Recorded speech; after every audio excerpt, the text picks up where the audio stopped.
While we sleep, the guardians of the night take to the streets, having said goodbye to those they love.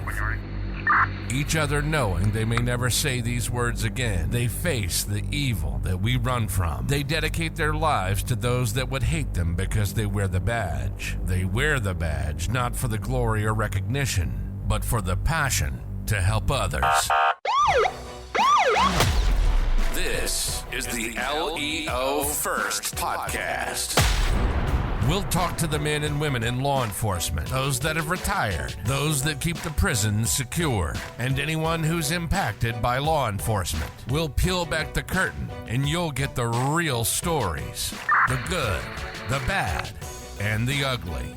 Every law enforcement officer has a story to tell. Get ready to hear from the men and women who put their lives on the line every day for their communities and their country. Welcome to the LEO First Podcast. Now, here's your host, Michael Laidler. Hey everybody, it's Michael Laidler, your host of the LEO First Podcast. And while this episode may not come out for a few months, this is actually the first one of the year for me. It's January 2024, and I'm starting the year off great. I was in the green room before we started. I was just talking about how I haven't had any speaking engagements the entire month of December and most of January. I feel really refreshed. Trust me, when you're able to stay at home, especially when you really love your home, it's just like that mental reset that you need. And now I come into this first podcast of the year, just bringing that same mindset of renewal, refresh, excitement. Like, okay, what's the tackle? So as you guys know, the LEO First Podcast is designed to humanize the badge, just to kind of take that back scene or behind the scenes look of the people that are on the show. You guys know all our episodes are extremely conversational. I don't come up with a lot of scripted questions because the more scripted questions I come up with, the more I tend to either sound robotic, monotone, or just don't have that same level of passion that I would have if we just kind of made the questions on the fly. So as we say that, that's why I'm kind of doing a little bit of rambling on, just because the joy of having a podcast is just kind of going on, talking, let you guys know what's going on. Because like you, I'm a regular person that just has things going on in my life. And sometimes recognizing how important it is to actually take time away from traveling or speaking or just out there in society, you have to know, because sometimes you see us and you think, hey, you guys are on the road all the time, or you might be speaking here or there. Well, I do, but I also take that time to reset my mind, because I know, as a big push, a person that loves to push self-awareness, that I know that you have to have those moments where you just take it all back to day one and just reset your brain. So I have done that. You guys have heard about it a little bit. Now it's time to get deeper into the show. Our guest today is Mike Schentrup. He is a seasoned and retired law enforcement officer. He has been around. He formed a company that we're going to talk about, but I'm excited. He reached out to me, and ever since that time, even before that, I've been following him, his journey on training. And you guys know how much I love to have people that train law enforcement, because I do that myself on the show, because it's a never-ending thing. You know, when I started when I was 19, I was like, okay, maybe 20, 25 years, I'll get into this industry and get out. I'm actually going on 19 years this year, and I'm still going strong because I love it. And it's very refreshing to see people like Mike out there doing the same thing. So Mike, it's your time. Tell us who you are. Yeah, Michael, thank you again. I'm super excited. I follow you on LinkedIn. The articles you read are really refreshing, and are you right? Are refreshing. So great work out there doing that stuff on your leadership first. So it's funny that you say that, because cops in general, it's like, who are you? What are you? Well, it's like we're cops first, right? We're cops first, but should we be cops first? I was just thinking about that when you talked about it. I'm going to introduce myself first as a dad, right? I'm married for almost 30 years now. I have 5 kids, only one more in the house. And probably my greatest accomplishment in life is raising 4 young men. And I have my daughter's the youngest, and that's probably been my greatest accomplishment so far. And they're all wonderful kids, succeeding in their own ways. But as a law enforcement officer, I did 25 years in Gainesville, Florida Police Department. Gainesville, I always tell people it's about 2 hours straight north of Orlando, right in the middle of the state. It's where the University of Florida is. And yes, I graduated from University of Florida, and that's where I met my wife. And this is where we settled down. I grew up in South Florida near Fort Lauderdale. That's kind of where I grew up and went to college up here. But after 25 years, I retired as a captain, lots of years in investigation. But before I left, I had started a training company about 5 years before I left, and it slowly grew. And after COVID, we went through COVID, right? And I was getting towards my 25th year. And in 2021, don't get me wrong, Gainesville, Florida is a college town. Obviously, the government is influenced by very liberal policies and stuff, and it's not an easy place to work. That's for sure. I loved my agency though, and people asked, did you get out because of the climate with law enforcement? No, I got out because 25 years was a good time pension wise, and my wife lost both her parents in 2021. One unexpectedly, one long-term disease, but the worst thing was she lost her brother to COVID early that year. And, it just makes you sit back and realize a little bit, Michael, that life's too short. I think you spoke of it a little bit, is that there's one thing in the world that Jeff Bezos can't buy. There's one thing, because that's the richest man in the world, right? He can't buy time. You can't add time to your life. You can't add years. You never know when it's all going to be done. And I don't want to sound morbid here, but I realize my wife, God bless her, makes a good living as well. We've been very blessed in our community to do well enough. I knew I could make the company grow, and I want to take that shot too. And she supported me. Plus my parents moved in with me just about that same time. So a lot of things together made me decide that, it's a good time to step away from the job. So that's me in a nutshell. Mike, you said so many things, and I did tell you before the show started that I take a lot of notes, and a lot of people that have watched or at least listened to the podcast know that I take so many notes because I'm trying to keep up. I'm trying to remember all the things you talk about, and you hit so many things just in the opening that I'm trying to prioritize in my head what I want to ask about. But the most important thing to me outside of family, which I know is going to sound a little weird, is my own well-being.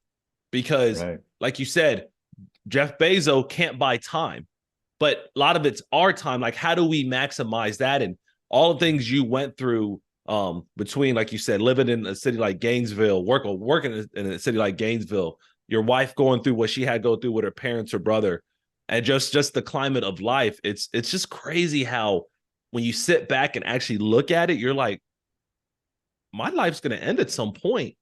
What am I doing to enjoy it? I was actually in the movie theater several days ago. There's in Regal, and I don't endorse them by any means, but they have something they call Mystery Monday. I want to say it's the first Monday of every month, at least here in Texas. And they'll give you a mystery movie for like $5. So I like doing that because you never know. And the mystery movie is usually something that doesn't come out for another 30 days. So, oh, wow. Yeah. It's pretty cool. Like the first of the year, they actually had something called it was for $1. Same thing, a mystery movie. I didn't get a chance to see it, but they have like a movie that's $5 and it usually comes out 30 days before the official release. So I like doing that because it's fun. I mean, and it's cheap. I mean, it's a little nice date night or just a night to get away. So long story short to that point is a movie called Origin came out, and it talked about like the caste system and talked about like slavery, the Holocaust. But regardless of what the message was, as I was watching it, it popped in my head what we're talking about right now. I was like, man, I'm 38 years old now. Like in about another 50 years or so, hopefully at least 50, I'm not going to be here anymore. Right. What have I done for myself? What have I done for my family? What have I done for the world to impact it? Because I see this woman on here that the story was based on making a a forever change on how people look at certain things. And I started to think about my own impact. Like, what am I doing to kind of get there? What am I doing to help balance my life out? Or am I just watching TV all the time? Like what am I doing to get there? So kind of like you, like, you're like, you know what, after 25 years of being in Gainesville, it was like time for that change. It was time to kind of do something different. And I love the fact that you said you had a company you already started several years before that. So you had something to go to. So when you look at everything you had going on in your life, what was one of the things that you realized made the biggest difference in increasing your happiness in your own life? You know, that's a great question, Michael, because I've always been relatively content. You know what I mean? And I think happiness is a weird word. I don't, content might be better, right? At least for me, from my perspective. I don't know about other people's perspective, but I never really sat back and said, am I happy? I've been very fortunate to have a great wife and a great partner in life. And, don't get me wrong, there's plenty of times when I was super stressed, right? Of course. I'm a detective. I'm working all day. You get that last minute call, but you got to pick up the kids because your wife told you today, I got to stay late. You have got to get the kids. And those things happen. Then you're worried about getting them to practice. And I coached them all for years and years and years. So we were doing, and there was definitely a lot of stress involved in that, but there was joy too.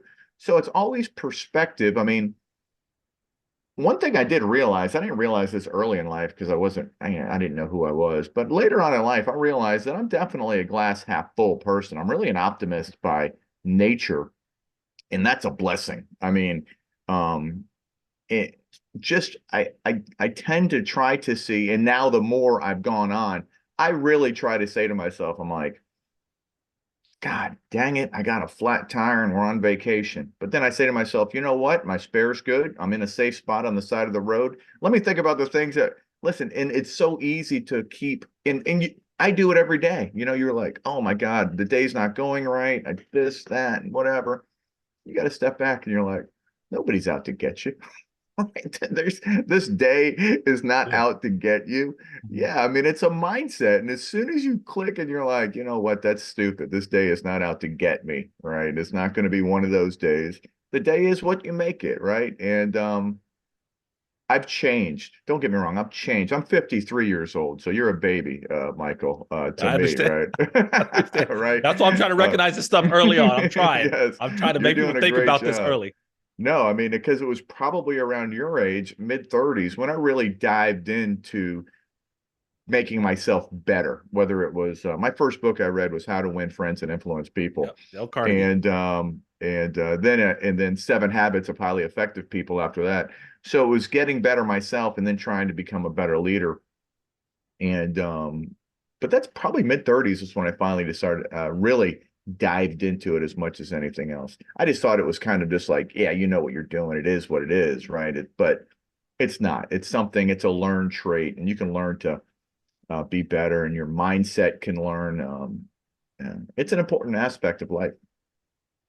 And it's funny that's when I thought about self-awareness. I was about 3 or 4 years ago in my mid-30s. I started thinking about, like, especially in law enforcement. And I think, and some of it was what was going on with George Floyd and the climate of law enforcement, COVID, like all of that did play a factor, I think, in when I started really thinking about it. Cause I was looking around saying, man, I don't work on myself as much as I should. Like, I'm not growing as much. I'm not reading as many Dale Carnegie books or Stephen Covey books, John Maxwell, name the list, James Allen, whoever you might want to say. I'm not developing myself in the way I should. Obviously, I have a good job.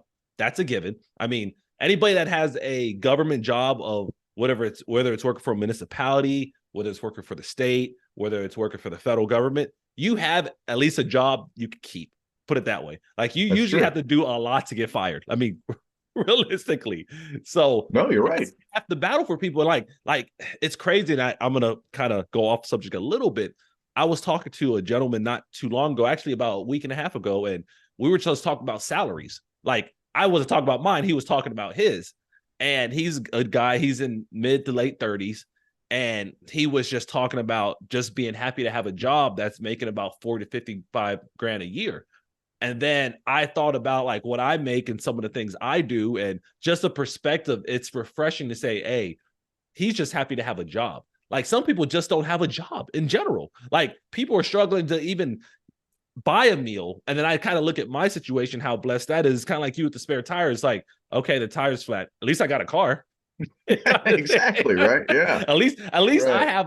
I could be mad at having a car. Like, I could be Right. mad at the tire, but you know what? At the end of the day, it's just a tire. I mean, let's just look at the half full side of it. Like you said, I think that's important. So for you, how was it like when you started thinking about that self-development? I know you said it started to change, but is that what ultimately led you to opening up your business?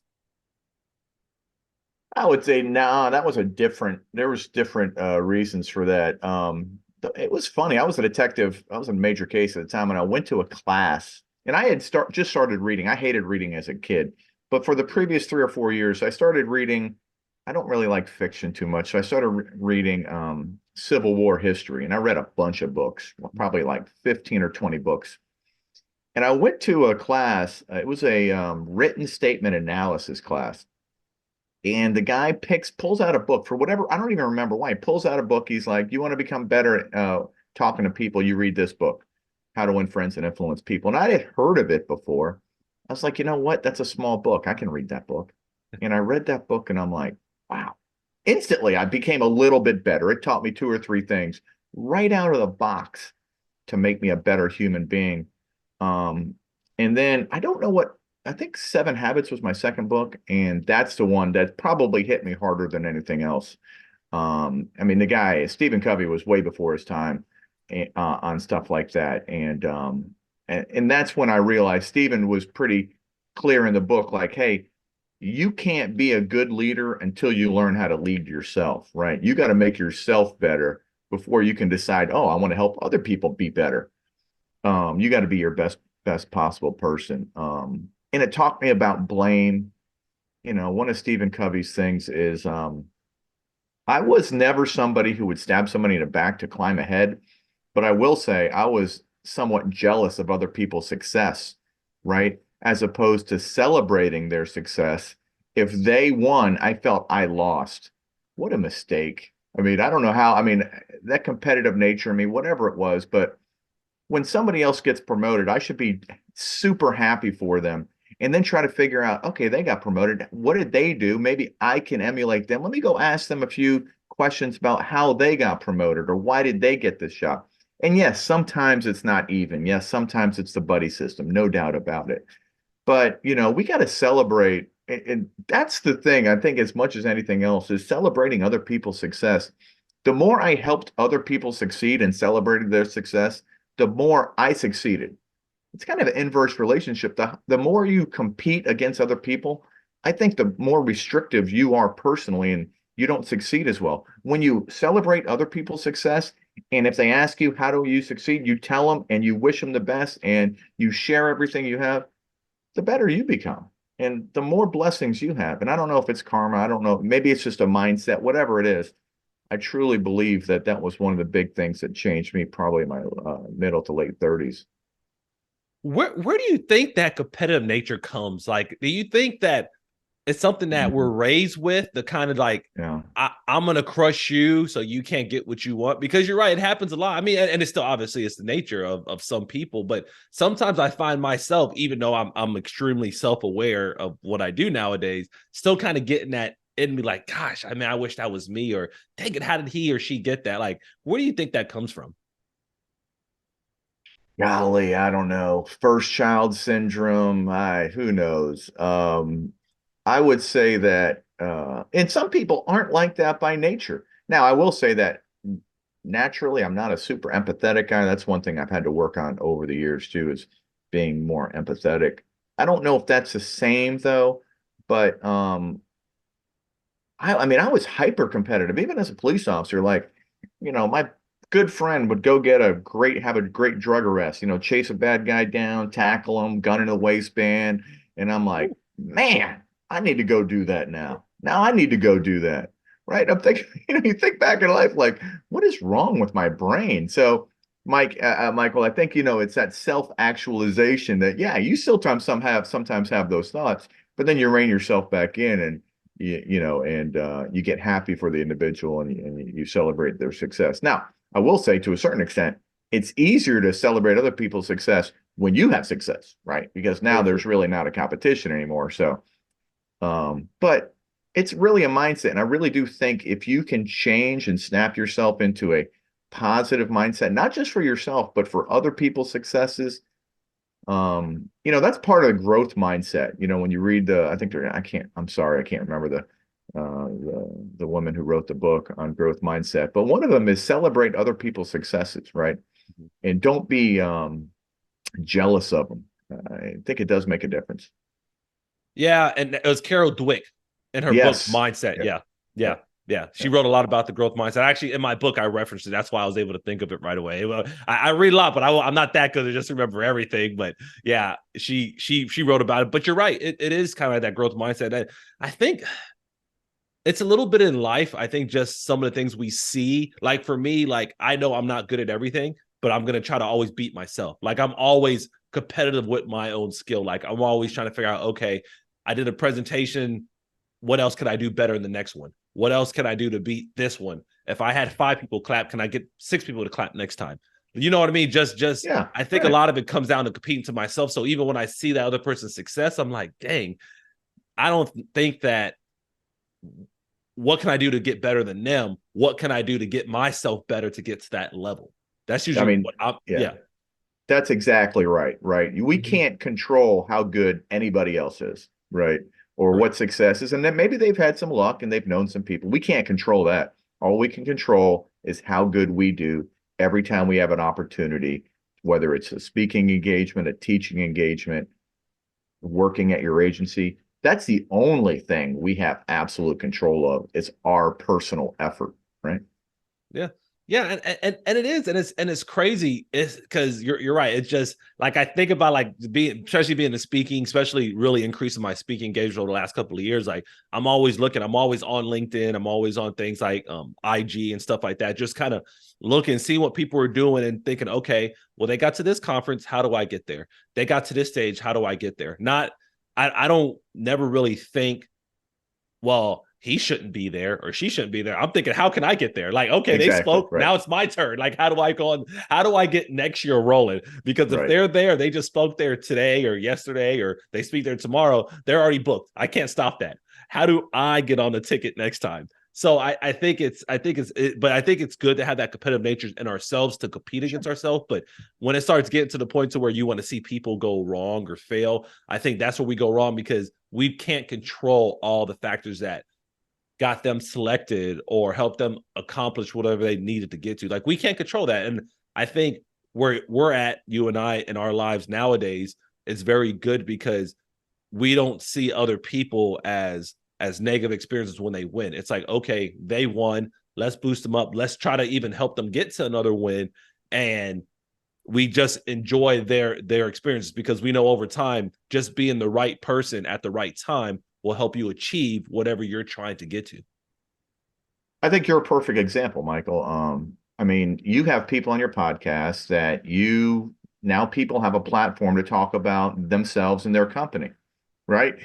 It might help you a little bit, but really doesn't help you too much. If you were hyper competitive, you would be trying to keep other people kind of in the background somewhere, right? So I applaud you for what you do, because you're giving Mike Schentrup, and I don't ever feel like anybody's in competition with me or my company. I think we're in the same space, and I think there's plenty of room for people who do a really good job. But I will say, just to change topics real quick. Go ahead. And currently, one of the main things, running a company, I got 20 contractors now.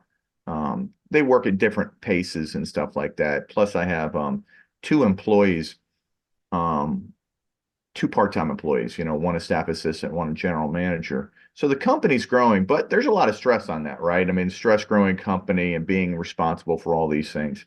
And I said in the past that, like, if I just did my own speaking engagements and my own teaching, I'd probably make just as much money. Now, maybe not down the road, but right now. but I get so much pleasure out of meeting people who have a passion for teaching and giving them an opportunity to get out there and teach. Because, not many people have an opportunity to travel across the country and teach what they're passionate about. And just seeing them and talking to them and hearing them of their adventures and their opportunities, that does it for me as much as anything else. That seeing the growth in other people. The challenge of running a business is part of my growth journey, but for them, it's giving other people that opportunity that a lot of people don't have. And it's interesting because a lot of people will never know how to run a business. So I know me growing up in law enforcement, you growing up in law enforcement, we're not really taught to be entrepreneurs. It's not the number one thing to taught them. And my friends that are outside law enforcement, I have to explain that to them. I'm like, just let you know, when you work for law enforcement, no matter what capacity it is, whether it's a police officer, a detective, a border patrol agent, corrections, juvenile justice, whatever it might be, we're not taught how to run a business. We are taught to work within a system that's designed for you to be out in 20 to 25 years. That's how it's designed. It's not designed for you to recreate. It's not designed for you necessarily to look for clients, so to speak, because you're going to get if you come and at least show up to work and do the bare minimum, you're going to get a check every 2 weeks. Yeah. Being an entrepreneur is a whole new category, literally. Like, if you don't work, you don't get paid. Like, that's just kind of how it goes. And that's the difference. And the fact, Mike, like you're saying, it's cool that you have the 20 contractors, 2 employees, because some people will never have that opportunity to even demonstrate their skills without people like you that are giving them a chance. And I know you're right. It's different. It's always amazing when I'm able to refer somebody. I know that's not the same as having an employee, but if someone says, hey, you know what? You know anybody that can speak in a couple of months in this platform? I'm like, you know what? I do. And then they go speak. That's rewarding to me, because now I gave them the opportunity to go give their message and to share their experiences. So it's just in a different way.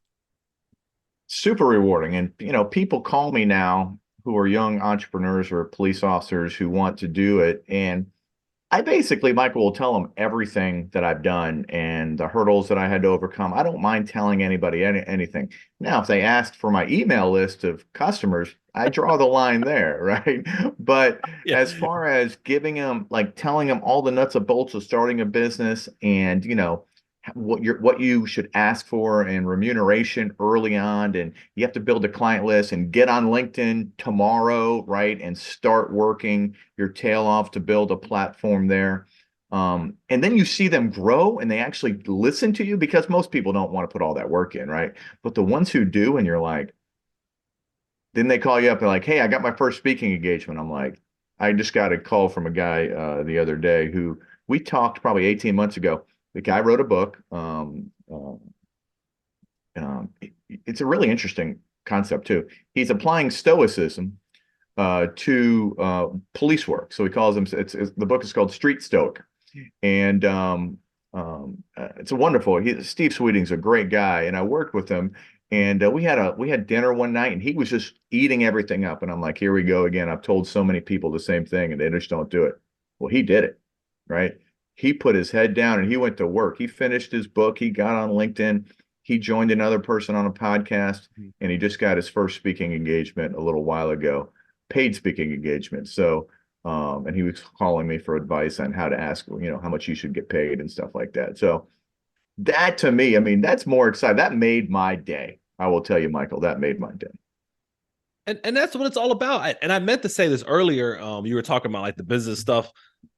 When it comes to the clients out there, I will tell every person that's a speaker or even a business owner, even if you're offering the same exact product as somebody else, there's always more demand than supply. Always. There's more people looking for people that talk about leadership than there are people out there speaking about leadership. It literally is. I was in a speaking program or marketing program about 2 years ago, and one of the coaches, he does professional speaking for a living. That's his full-time job, makes like $500,000 to $1 million, much more than even I think about making. I think about it. Let me take that back. I just don't make that concept. But he was saying throughout the year in the US, there's 1,500 speaking gigs a day. cow. 1,500. Because you start thinking about it, just think about the ones you know right now, Mike. Just think about those. Each one of those is going to have at least one speaker. So if you could think of, let's say, 15 conferences off the top of your head, that's 15 opportunities right there.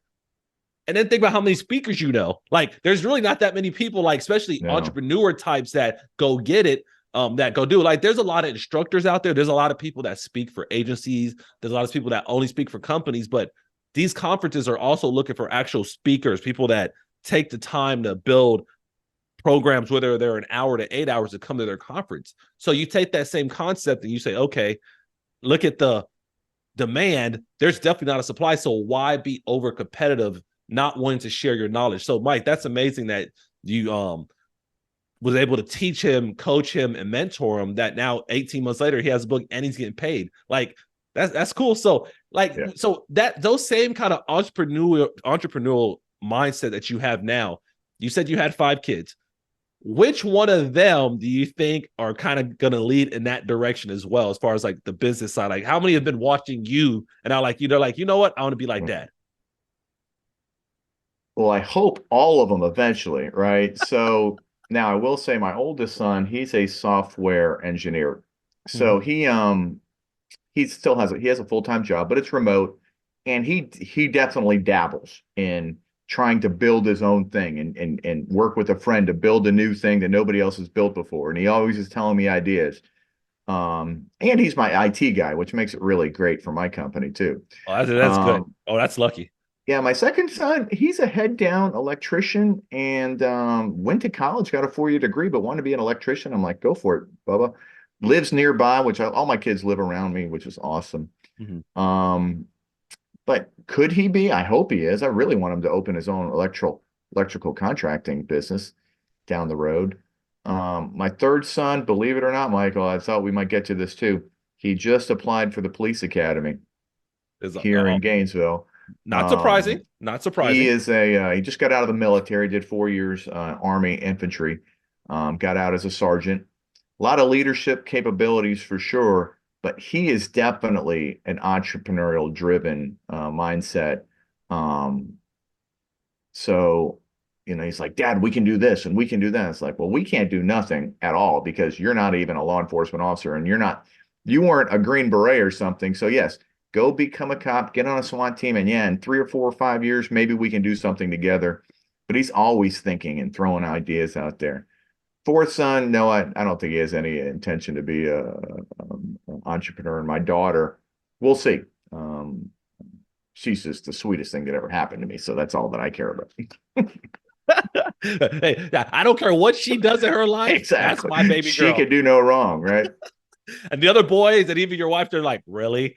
Like, how do you go to us 4? You're letting us have it. She comes around and you're just like a teddy bear. We don't understand. Nope. They don't, but that's okay. They'll get over it. They'll be fine. They may all have their own daughter at some point, and they'll completely they're like, you know what, Dad? Now we see what you saw in her. Like that we understand why you were one way with us or in a different way with her. We understand. Like, it's just part of the process. That's right. That's right. But it is crazy because, like, my son, I only have one child. It's funny how we talk about, like, how I'm thinking about how, like, your third one, you said, it's kind of like mimicking you. Like, he's almost taking a very similar path with getting into law enforcement, talking about the business. Like my son, and I tell people who have children, if you don't know, your children watch everything you do. Like, even when you don't think they do, especially with technology the way it is right now, whatever you're doing in your life, they're going to find out. And they're going to find out, and you're not going to know. So when I think about my own son, like, I see him, he's like, Dad, I want to make YouTube videos. Dad, I want to now get in the stock market. Dad, I want to go speak. I mean, he's 10 years old. So I'm not saying he's doing any of that yet, but he's reading my articles. You talked about some of the things I write. Like, he actually finds those on the internet. He reads them, and he will say things to me. He was like, oh, remember when you wrote this article 3 years ago? And I'm like, which article is he talking about? And then he'll talk about it. And then he'll say, you know what? I actually wrote an article called Do You Have the Dog Mentality years ago. I was kind of in network marketing a little bit, and I just started thinking about the grind of, like, just having your own business. And I wrote it, and he happened to see it about a month ago. And he was like, Dad, do you think I have the dog mentality? And we talked about this for days on at a time. That's like awesome, dude. Just popping up. But going back to displaying who you are as a person, when you want to establish those strong foundations, it starts with you, because your family is going to eventually watch you, see you, be proud of you, but this is what they're watching. So everything that we're doing now, like just helping out others, that's what I want my son to get into. And he's talked about opening charities for like he was just, what was he telling me last night? He was just telling me, he said by 2026 he wants to save up $30,000 so he can put a nurse through school, because his mom's a nurse and he says there's a shortage of nurses. So he's like, he wants to come up with 30 grand so he can give somebody so they can go to college and get their degree in Wow. that. I'm like, where do you get these things from? At 10 years old, I was just playing with X-Men and trying to figure out how to watch Saturday morning cartoons. Like, that's right. But then incredible. I think about what he sees. Like, he sees the giving back. I take him on conferences with me, so he knows what I'm talking about. He sees the other side of volunteering, helping people out. So he's taking that to a whole nother level. That's awesome, dude. So when I think about that stuff, I think about everything we have going on. So one thing I saw in your background, and I know we have not touched on it at all, you did say you were a detective, but you also, I want to say, volunteer in an organization that deals with sexual violence. So, all right. Yeah, I saw that. Like, are you still involved in that? How did you get into that? How do you function in that? That's something I can't do myself. Yeah. So, my career kind of focused after getting out of patrol. It took me a while. I was in patrol on midnight shift for almost 7 years. And after going to major case, that's kind of when my career took off, because I really focused in on something I was pretty good at and loved. But I went back. It wasn't until 2015 that I was a lieutenant over all of our investigations, both whether it's major case, sexual assault, or our SVU squad, property crime. My SVU sergeant, and she actually works for me now in the company too. She says, "Hey, the Florida Council Against Sexual Violence is doing a grant, a training grant to bring trauma-informed response, and I want to put in for it." And I'm like, okay, I didn't know what that was. And sexual assault was part of our job, but I really I was really more focused on robbery, homicide, and trust me, she let me know it too. She was, I always call her my leadership challenge. So I said, okay, I'll help you do it. And we did it together, and we got the grant, and they came and brought us some training. And really, Michael, it's probably the most eye-opening training I've ever had in my career. It made me see victims of sexual assault in a completely different light. And maybe wasn't seeing them right before. Maybe it just focused me and got me on the right side of it. But it really changed my perspective, so much so that after a few years, we implemented a trauma-informed response at our agency. We trained everybody up at our agency. After a couple of years, they invited me to come speak with them and teach with them on trauma-informed response through the Florida Council Against Sexual Violence. So I started doing that, and I still do that. I still teach for them. And I think the reason I connect with cops is because I was one. I was somebody who was skeptical a lot of ways of survivors and stuff like that. So I can teach them. I'm like, this is what I thought. This is where probably I went wrong. This is what I learned, and now this is the way I see it. So it helps them kind of walk their way through the path too. But the person in charge of one of the people at Florida Council then went to go work for End Violence Against Women International. And ultimately, they brought me on to be part of their expert cadre. So I speak at their conferences every year. I'll be there again in 2024. Good. It's in San Diego. And it's been very rewarding to me, because I've really changed a lot of people's perspectives after I was fortunate enough to get some of that training. Now I can go out and help other people see it from a different perspective. And the way one guy told me one time, he's like, Mike, this is the way I look at it. What if your sister was raped? How would you want her to be treated? Now it's like, what if your daughter was raped? How would you want her to be treated? Would you want her to be believed? Right? Would you want her to be supported? Would you want her to be put in touch with advocacy? Would you want her to be grilled by a detective, overzealous detective, who thinks she's making up the story and has decided that instead of doing a full investigation, I'm going to shortcut the whole thing because I think she's lying and I'm just going to dig in and go after her. If I can have stopped a few of those things by what I'm doing, I think that's very rewarding to me. And for me, when I just sit back and I look at like your family situation and then talking about sexual violence, just like you said, having a daughter or a sister or a wife, you think about what if that would happen to them. And you're right, it really changes your perspective versus, like you said, maybe you're that overzealous detective that has no women in their life, or they don't have the empathetic concept to say, well, what if this happened to this woman in my life? And you're right, like, because I've never done sexual violence. I've never done a detective in that area. As a police officer, you respond to calls, you do that initial reporting and things like that, but never the in-depth like field interviews or getting really into it. But it was one thing that I always, to me, I was like, people like, well, do you believe? I said, whoa. This ain't I'm not in a position to believe. My position is to offer whatever I can from the role I'm in. Because as soon as I start downplaying what they're doing or saying, then it makes it even worse, especially if the person really is telling the truth. Like, nobody wants to be told that, oh, I wasn't sexually assaulted. I mean, people just don't want to hear that. And then that's the very first thing that comes out of your mouth, or the first thing that you show, you make people not want to report it. So the fact, Mike, that you're doing that, it's extremely impressive. Like I said, I saw it on your profile. I was like, you know what? I don't get many people on the show that really talk about sexual violence. So when I do see somebody on there, like I get the opportunity to bring it up and kind of address and highlight it. So for people that's been through something or know someone that's been through something, realize that whatever they've gone through, it's not you. So at least listen, try to keep your opinion to yourself. Now, if they ask you your opinion, that's a whole other story, because that's them opening the door. But if you just sometimes you need to be a soundboard sometimes from probably the worst day of their life, and probably the worst day of their life ever, because that is a very traumatic thing to go through. Yeah, I think, and this is what I tell people. I'm like, End Violence Against Women has a campaign they call Start by Believing.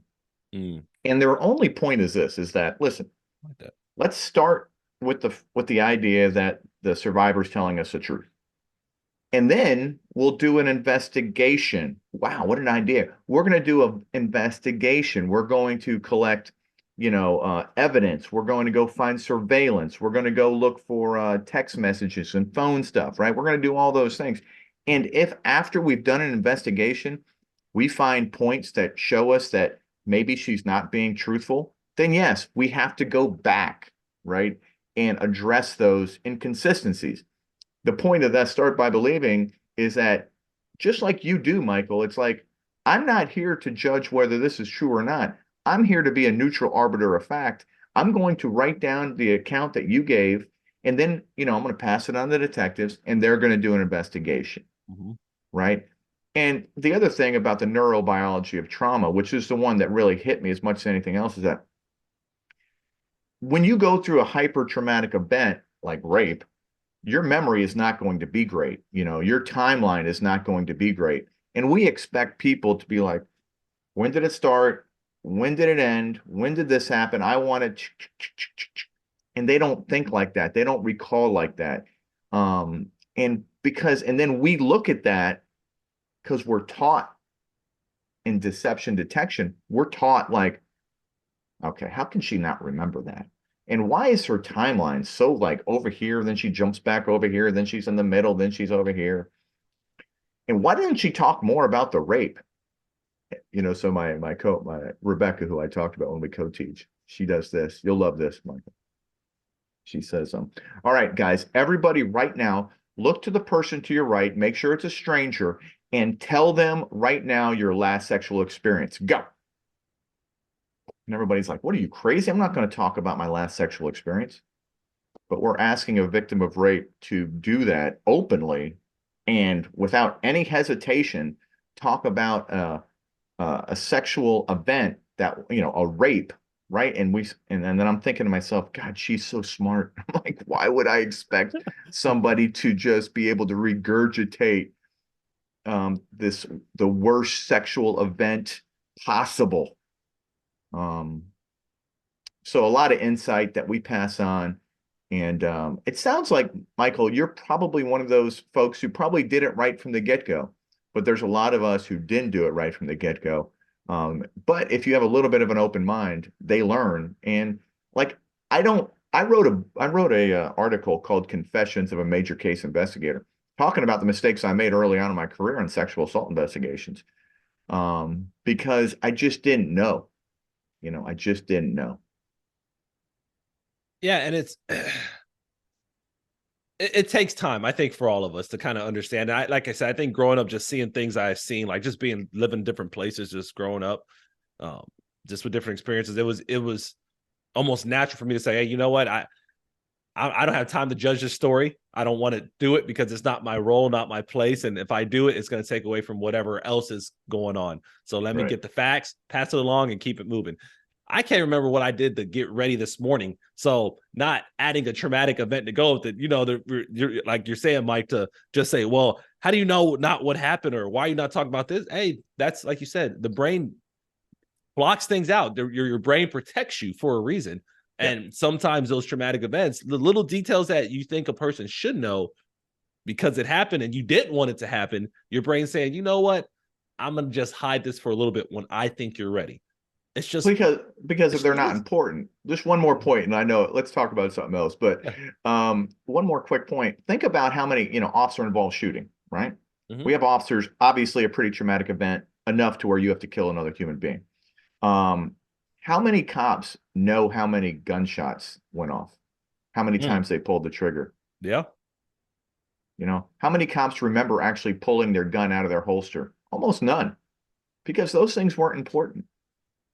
Right? What's important is what's coming at you, right? Whatever that threat is.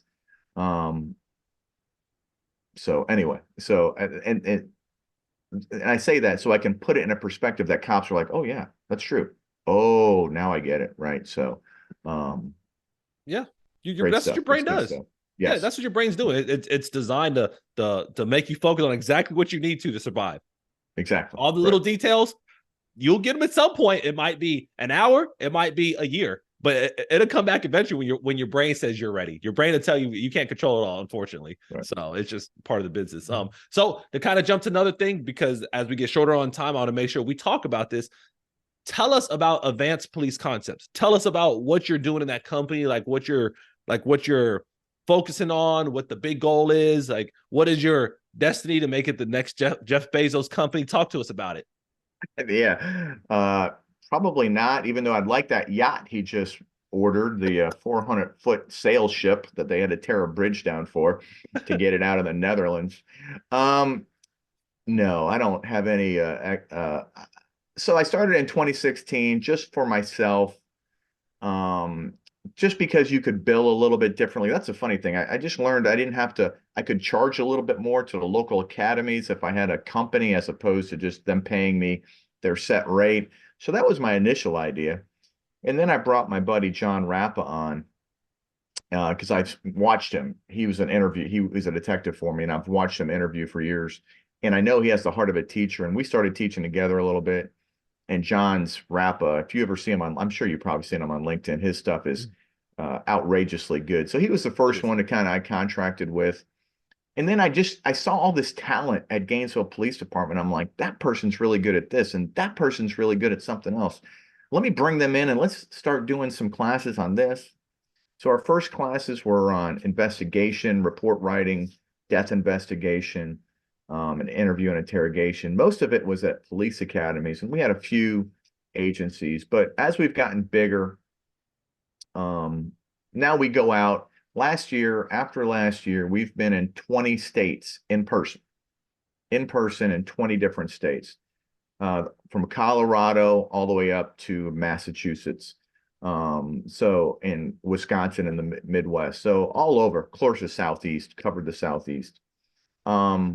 Online, we have an online presence. I think we've had somebody from every state and from overseas now in some of our online courses. which COVID kind of made us go to this online thing, which has expanded our business as well. But we focus on mostly investigative stuff, whether it's interview and interrogation, cold case investigations, homicide, human trafficking. And then we have another kind of side where leadership, we do frontline leadership class called Leadership for Frontline Supervisors. That's one of the classes I teach. I kind of wrote the curriculum for it, and I have some really great instructors on that topic. And then field training officer. We do a lot of work. We have a class called Advanced Field Training Officer, which is kind of the next step once you've been a field training officer, kind of that continuing education of how to get a little bit better. And that's been a very popular class. Those two classes, our leadership class and our FTO class, are probably our two most popular classes. Well, all the classes you're offering are fundamentals to law enforcement. So it's like, if you're thinking about like a business entrepreneur mindset and looking at it from that just perspective, it's like, what agency can't use you if they're not using somebody else, or they just want to try a different company? Like they definitely use all of that. Literally, they can say, you know what, we can bring in Mike and Advanced Police Concepts, and we can have him tackle 6 classes for us for this year, just to maybe change the pace a little bit, especially if they've been using the same company. Some of the bigger names I won't bring up that they've been using for 15, 20 years. Maybe we want to bring Mike in for at least a year. So they say, oh, look, we got another version of the same concept. Because I tell people all the time, leadership's been around for centuries, but everybody just has a different spin on it. That's all. It's the same thing. It's be good to your people. Really celebrate them, build them up, have a servant mindset. I mean, whatever you want to call it. I mean, literally, it's always the same thing. It's just different people teaching it. So I try to tell people, you don't have to reinvent the wheel, but you do have to offer something. So like what you guys are offering, it makes sense because every agency needs that. If you say, well, I'm just going to offer this to every agency in the state of Florida, at least 1 or 2 are going to say, yeah, we definitely need this because we're probably not doing it, or maybe we just want a different version of it. Sure.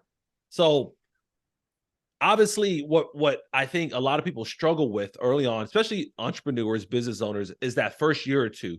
What were your biggest struggles coming out of the gate that now in 2024, you wish you'd have known in 2016?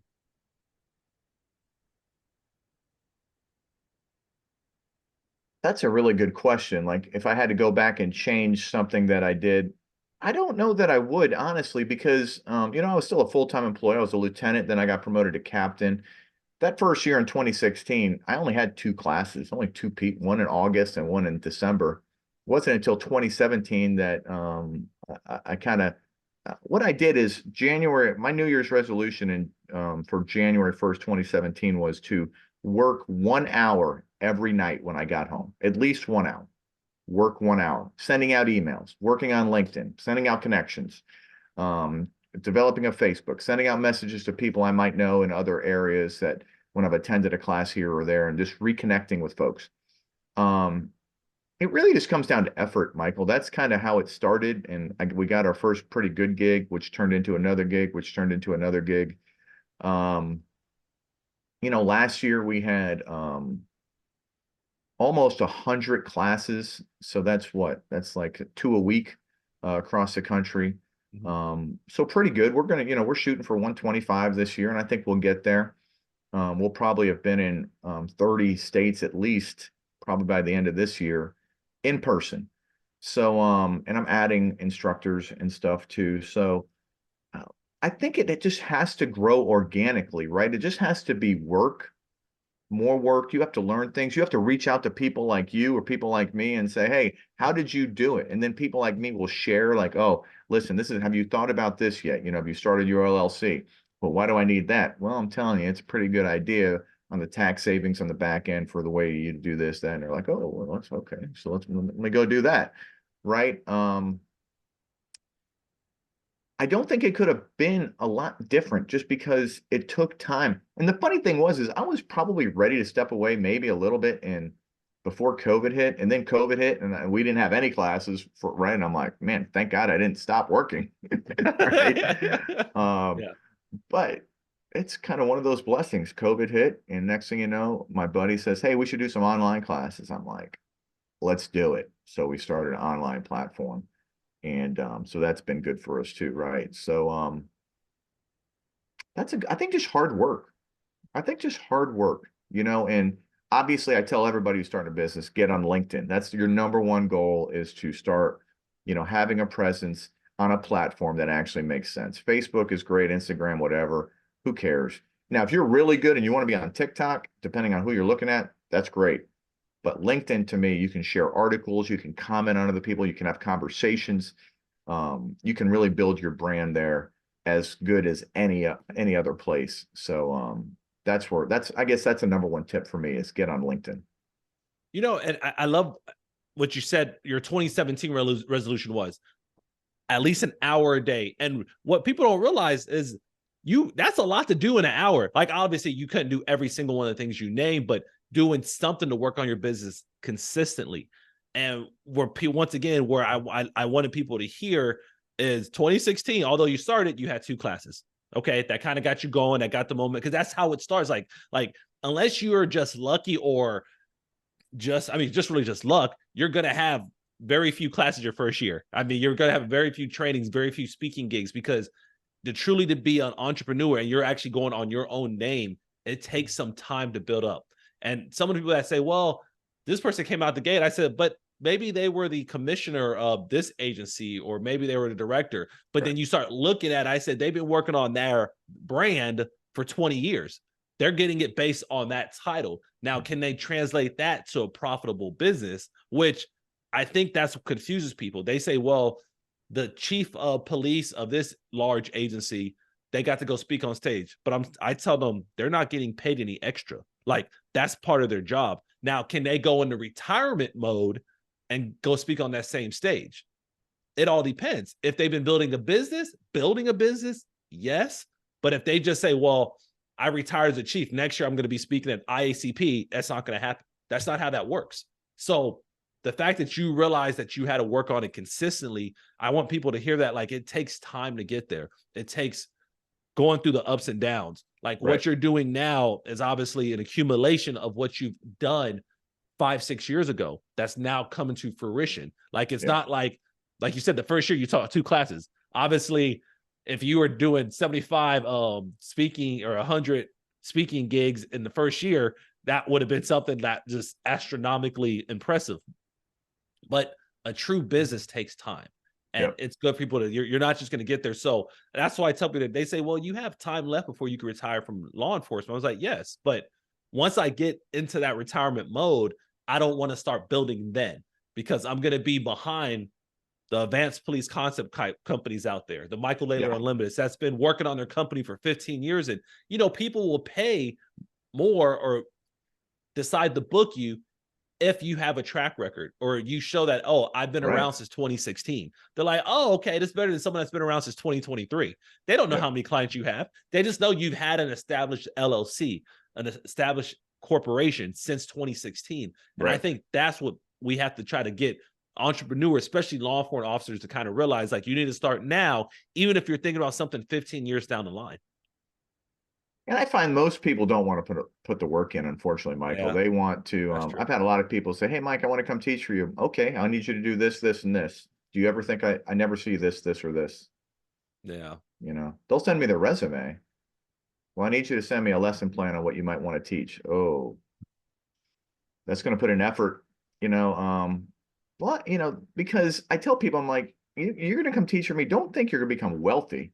You need to teach. If you want to teach, number one, you have to do it from a good heart of a teacher, right? And I'm going to give you the opportunities to travel and meet people that you would never have met before and stuff like that, and to build your own brand. And you may branch off at some point and do your own thing, which is okay too, right? But there's a lot of effort involved that you're not, this is not like a government job where, you're in the training division at the Gainesville Police Department, and they say, hey, we need you to build us a curriculum. So between 8 and 5 on Monday through Thursday, you write curriculum and stuff, and you get paid for it, and you're taking your lunch breaks, and you're doing your workout and everything else, right? No, you're going to be building your stuff on your own time. I'm not paying you to build a class. That's your job, right? I'll pay you. And now listen, once you have it built, now you can go out and teach it here. You only got to build it once and then tweak it. But, government employees, That's a lot of times they're just so stuck in this idea, like, I need a job. So they just go out, and as soon as they retire, they just go get another job. Yeah. And I just didn't want to do that, right?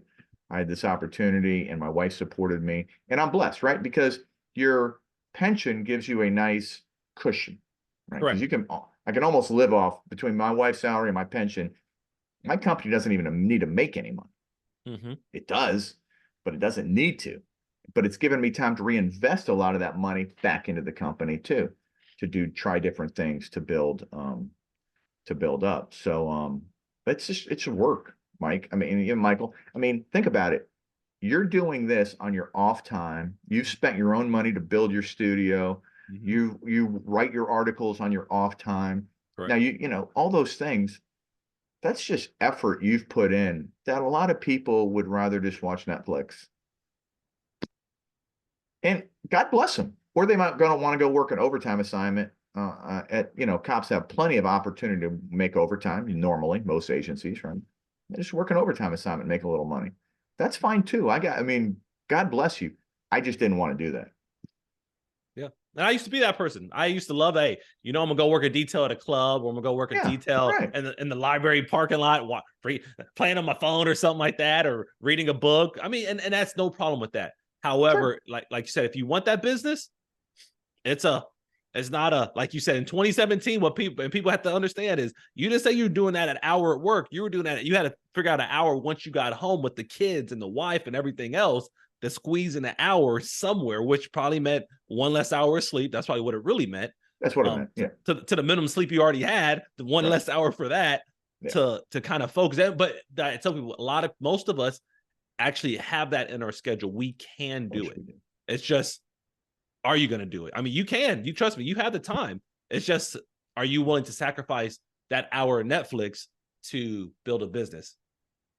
That's what it boils down to. I mean, yeah, that hour started normally at 8:30 or 9 because I had worked all day. Then we had baseball practice or a baseball game or whatever. Get home, and kids are getting ready and stuff. Then I would just kind of sit there for about an hour, just looking for people's email addresses, communicating with people that I know. Sometimes the hour I didn't really even do much. I was just there looking on LinkedIn or doing other stuff. But I focus on the idea that I had a dedicated hour every day I had to work at, to kind of get the company going. Yeah. It's interesting as you sit down, you look at what you've had to do to get there. So as we're rounding out the show, Mike, tell us, where can people find you if they're looking to bring in advanced police concepts, or they just want to hear more about your life story? Yeah, so if you're on LinkedIn, it's Mike Schentrup, Schentrup, Mike Schentrup. You'll find me on LinkedIn. My company is easy to find, Advanced Police Concepts. One word.com, advancedpoliceconcepts.com. We're on LinkedIn also. Our company's on LinkedIn. So DM me there. We'd love to, come work with your agency. We do a lot of host stuff too. So if a host agency wants us to come there and they give us space, we'll give you 3 free seats in the class and we'll market it to your region.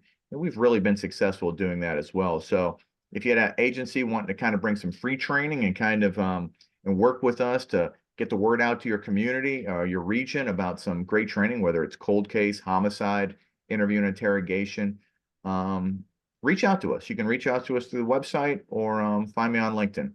I'd love to get to know you a little bit better, or just connect with me on LinkedIn too. I love connecting with other people. Yep, it's one of the easiest things to do, and LinkedIn's free. Mostly. Yes. I mean, unless you get like the Sales Navigator or the premium, but mostly it's free. I mean, it's free to comment, free to be on there. So it's one of, like you said, one of the better platforms to kind of expand your business. So, it's professional development. It's not, every once in a while you'll see something about somebody's kids and stuff, but normally there's no politics. It's really about, listen, I've read tons of great articles, including stuff you write, Michael, on LinkedIn, right? I don't even have to subscribe to the New York Times or anything like that. A lot of people share some really good stuff there. Yeah, extremely powerful platform. So any final words for the audience? I want to let everybody know that I'm very grateful, Michael, to you and to your platform. I think you're doing a wonderful thing. And just have a heart of giving as much as anything else. If I can tell this to anybody, it's like, the more you give, the more you shall receive. I know it sounds like karma, it sounds religious or something like that, but I think it just, when you give, it opens up you to understanding more and learning more, which then creates opportunities down the road. So great conversation today, though. Thank you. Yeah. Yeah, and that's what it's about. That's what people don't get. Like the show, people think, oh, I had somebody ask me not too long ago, how much money you make off the podcast? $0. I literally make zero. Right. But it's about my opportunity to give and share people that I meet, people that I learn about, people that I read about on LinkedIn. Like, it's my chance to give them a platform to share their story. So anybody that's listening, maybe you might need that vote of confidence. Like, you know what? I'm struggling, or I have 5 kids. I can't do this. And then you hear like someone like you, Mike, is like, well, no, I have 5 kids. I've been married 30 years. I'm not in the divorce cycle. Like I'm not in that circle. I mean, I've been able to do it. So it's possible. Now, obviously there's other factors that go along, but maybe just people hearing that it's possible goes far. And that's the goal of the show, is like, hey, we're humanizing. We're showing that we're people, that we have to make things happen. And that's, a lot of people, when they hear the show, I ask questions as they come up, but I'm thinking about, like, how did you actually do this? Because a lot of people have the concept, but they don't really know how it's done. They're like, well, how'd you build a business? Well, 2017, I made a resolution that I'm going to spend 1 hour a day. That's how it started. So now people that are listening, you hear this, now you take an hour. If that's one of the things that you see that's going to increase your success, if you know what to do, it makes life a lot easier as you grow and build. So for everybody that's listened, we appreciate your time. We appreciate you sharing this episode. We appreciate you reaching out to Mike and just feeding into him. Obviously, he loves what he does. He could have left this industry after 25 years and been happy with his pension and his wife's salary. He could have done that, but his heart didn't stop there. The passion continued and increased to impact you guys on all those levels that he can do. So if you're a chief of police, a sheriff, or you're in any of those decision-making roles, bring Mike in. Obviously, they're trying to get to as many countries as they can over the next 5 to 10 years, and states, and that could be one of the states that they bring this training to. So everybody, thank you for your time. Hope you enjoy the show. If you need anything, reach out. If not, be safe. Y'all have a great day. You've been listening to the LEO First Podcast. Michael has been in law enforcement since 2005. He's worked for 3 law enforcement agencies in 3 different states. He's a professional speaker who travels the country teaching about leadership development and self-awareness. And he's the author of a book called Greatness Beyond the Badge: The 3 Key Principles for Self-Awareness. It's Michael's passion to bring law enforcement members' stories to the front, so you get the real and raw take. We hope you've enjoyed the show. Make sure to like, rate, and review. And we'll be back soon. But in the meantime, hook up with Michael on YouTube, Instagram, and LinkedIn at Michael Laidler, on Twitter at Michael A. Laidler, on Facebook at Michael Laidler Leadership. Send an email to michael@michaelalaidler.com and hit the website at michaelalaidler.com. See you next time on the LEO First Podcast. Like that, I'm gonna be leaving a note. My vehicle is driving in the remote.